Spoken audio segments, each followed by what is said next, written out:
Welcome to all. Third term English lesson number 10 Friends for Peter. First one RUSHED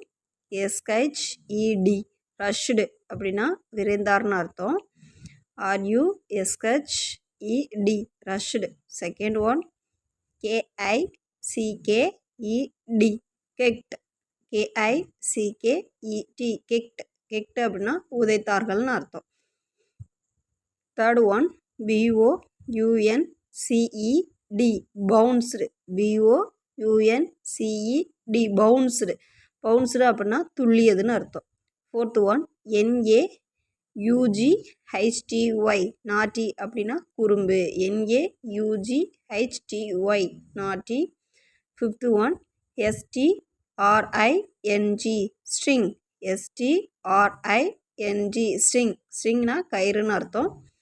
Once again rivers.